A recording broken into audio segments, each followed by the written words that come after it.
hours. Joining us now, Senator Chris Coons. He's a Democrat from Delaware. He sits on the Senate Foreign Relations Committee. He has been attending the NATO summit in Turkey with a bipartisan group of U.S. lawmakers. Senator, thanks very much for joining us.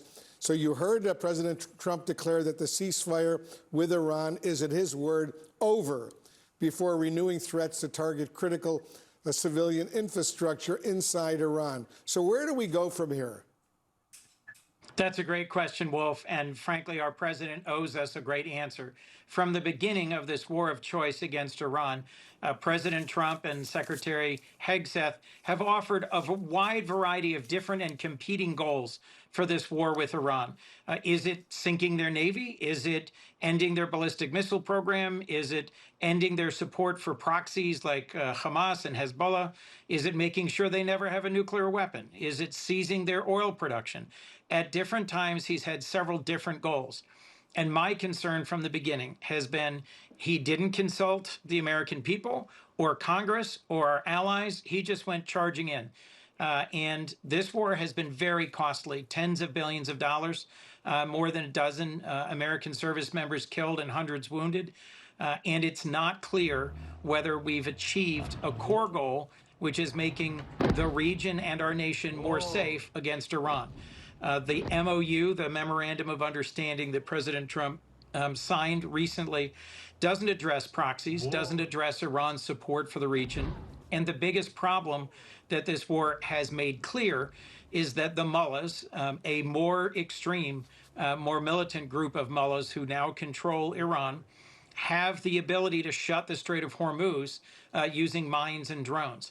And it's exceptionally difficult to stop them from doing that. So here we go back into another series of exchanges, bombs and drones and mines back and forth.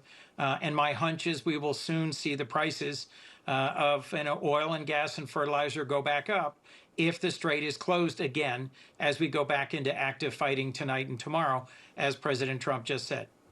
But did the U.S. Under President Trump effectively eliminate Iran's capability of developing, of building a nuclear bomb? No. And to be clear, under President Obama, there was an Iran nuclear deal that had searching on-the-ground inspections by the IAEA, a UN group that does nuclear inspections, and we had real visibility into their program. They both pledged to give up any effort to develop a nuclear bomb and downblended all of their highly enriched uranium and closed off, they filled it with concrete, a potential plutonium reactor. Where we are today under President Trump is, yes, last summer he carried out a military action that bombed several of their main sites.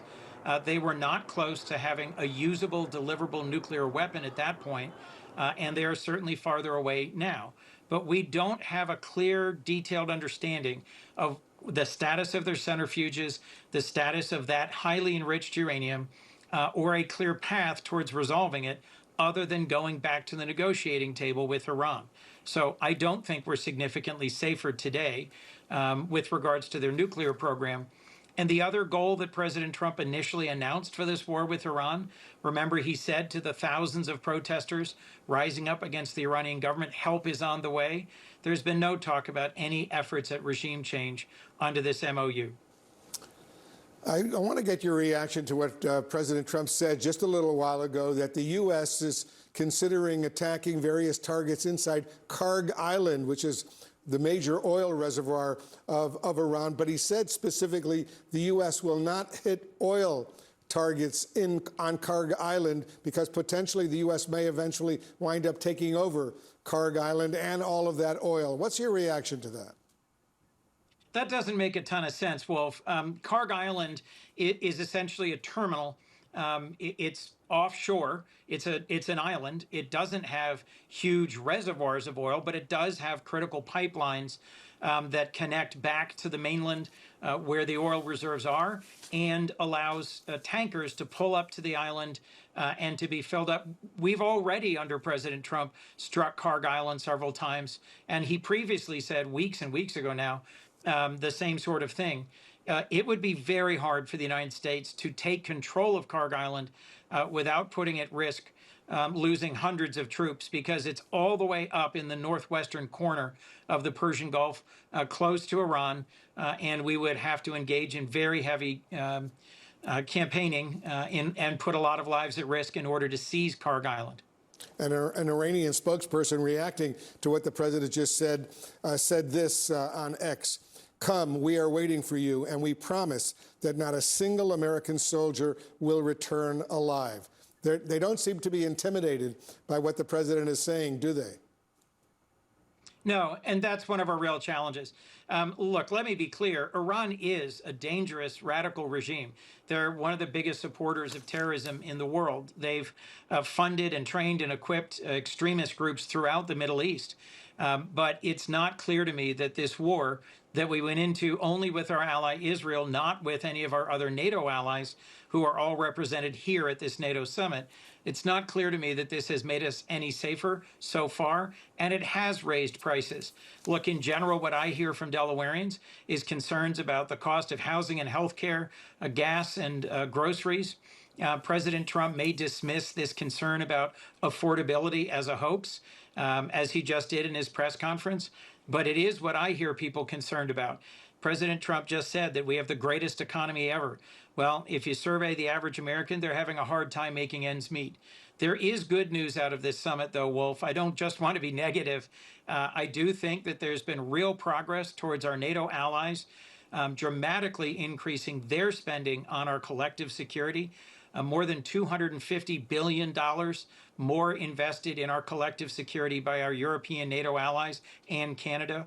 And over the last year, since the previous NATO summit in the Netherlands last year, there's been a lot of progress that our bipartisan delegation congratulated and thanked many of our allies with whom we met about making that progress. And the statement that's coming out of this summit, Wolf, is clear and positive about supporting Ukraine and is clear about Russia being a threat to all of NATO. And you're there with a bipartisan delegation from Congress at the NATO summit in Turkey. And you had a chance, I understand, to meet with the Ukrainian President Volodymyr Zelensky earlier today, just ahead of his meeting with President Trump. How did that go? It was a very positive meeting, Wolf. Look, they're making real progress on the battlefield.